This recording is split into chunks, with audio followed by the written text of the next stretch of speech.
Tupo katikati ya mwezi Juni, mwezi ambao dunia nzima inaadhimisha siku ya afya ya akili kwa mwanamume. Katika jamii zetu tunajua kwamba jamii imemchukulia mwanaume kama ni mtu shupavu, mtu jasiri ambaye hawezi kushindwa na kitu chochote, lakini kiuhalisia jambo hili si kweli, kwani mwanaume naye ni binadamu, anapitia changamoto zile zile ambazo marika mengine, makundi mengine yanapitia. Naitwa Nicodem Tingai, karibu Mind Free Psychology. Tuangazie afya ya akili kwa mwanaume katika kipindi hiki cha mwezi Juni, mwezi wa afya ya akili kwa mwanamume. Jamii zetu na familia zimemuandaa mwanaume kupambana na changamoto zote katika jamii.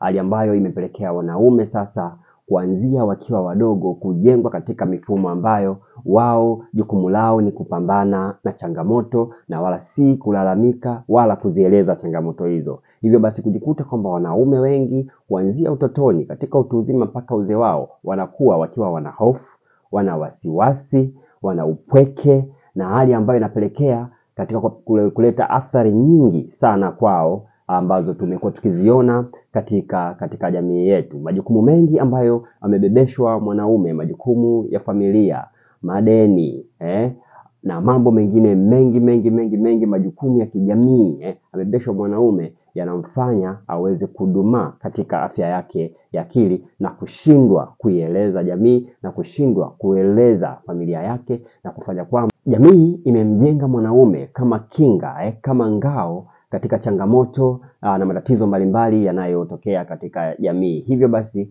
kumfanya mwanaume kukosa namna ya kuweza kuzungumza na kisha kuanza kuishi kwa hofu, kuanza kuishi kwa wasiwasi, kuanza kuishi kwa upweke, hali ambayo inazidisha pia athari za afya ya akili na kisaikolojia kwa mwanaume. Ndiyo maana basi ukichunguza jamii yako sasa hivi utagundua kwamba katika matukio mengi mwanaume amehusika zaidi kuliko jinsia yoyote, kuliko makundi yoyote yaliyo katika jamii. Hebu nenda katika magereza, utaona wafungwa wengi ambao wako magerezani ni wanaume.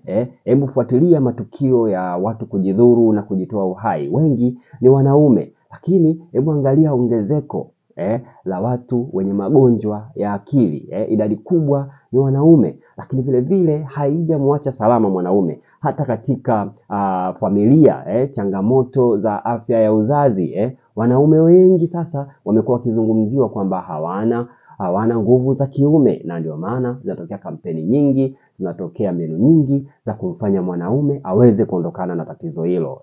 Hivyo unaweza ukaona kwamba ni kwa jinsi gani mwanaume amekuwa anapitia changamoto kubwa ya afya ya akili na hana sehemu ya kuweza kwenda kuieleza. Nini kifanyike sasa? Na ndio maana tupo katika mwezi huu adhimu kabisa, mwezi adhimu kabisa ambao unazungumzia afya ya akili kwa mwanaume. Sasa ukiwa kama mwanaume usisubiri changamoto hizi ziweze kukukuta ndipo uanze kuchukua tahadhari. Hapana. Hebu kwanza chukua hatua kabla vyote havijaja kwako. Utafanyaje basi? Nakupa mbinu ambazo zitakusaidia mwanaume uweza kuepukana na changamoto za afya ya akili au kuzipunguza changamoto za afya ya akili. Moja, kwanza kula vizuri. Jitahidi kupata muda wa kula. Hebu jipe utaratibu wa kula vizuri, usije ukatafuta fedha ukaboresha uchumi wa familia yako na vile vile ukakosa muda wa kula kwa ajili ya kuboresha afya yako. Lakini punguza ulevi wa pombe na mihadarati mingine. Punguza au hacha kabisa ulevi wa mihadarati ya aina yoyote.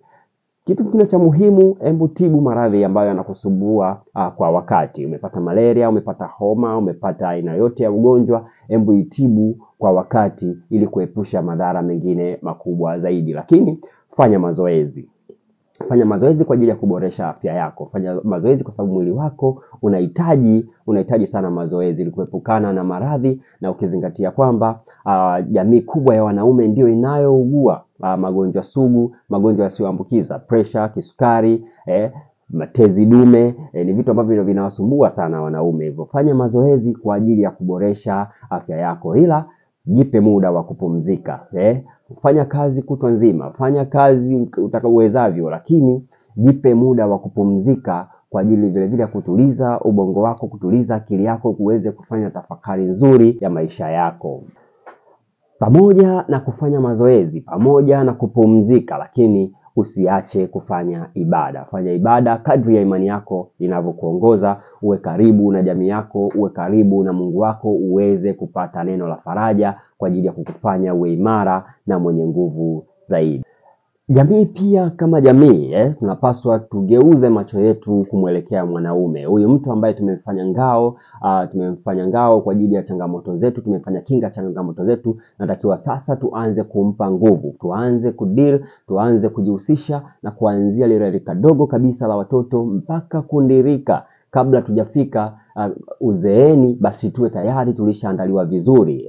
Jamii, taasisi mbalimbali, serikali kwa ujumla, lazima tuone namna gani ya kuweza kumsogezea huduma mwanaume ili aweze kufanya majukumu yake. Ninakwambia kwamba endapo tunaweza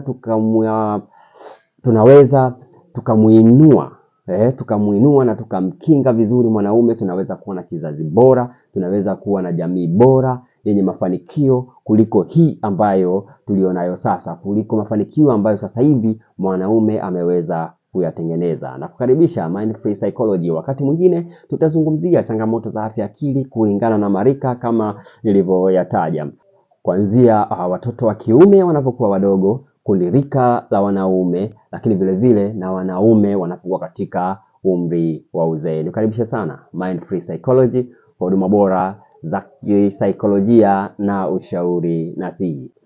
Mind Free Psychology, we enlighten your mind.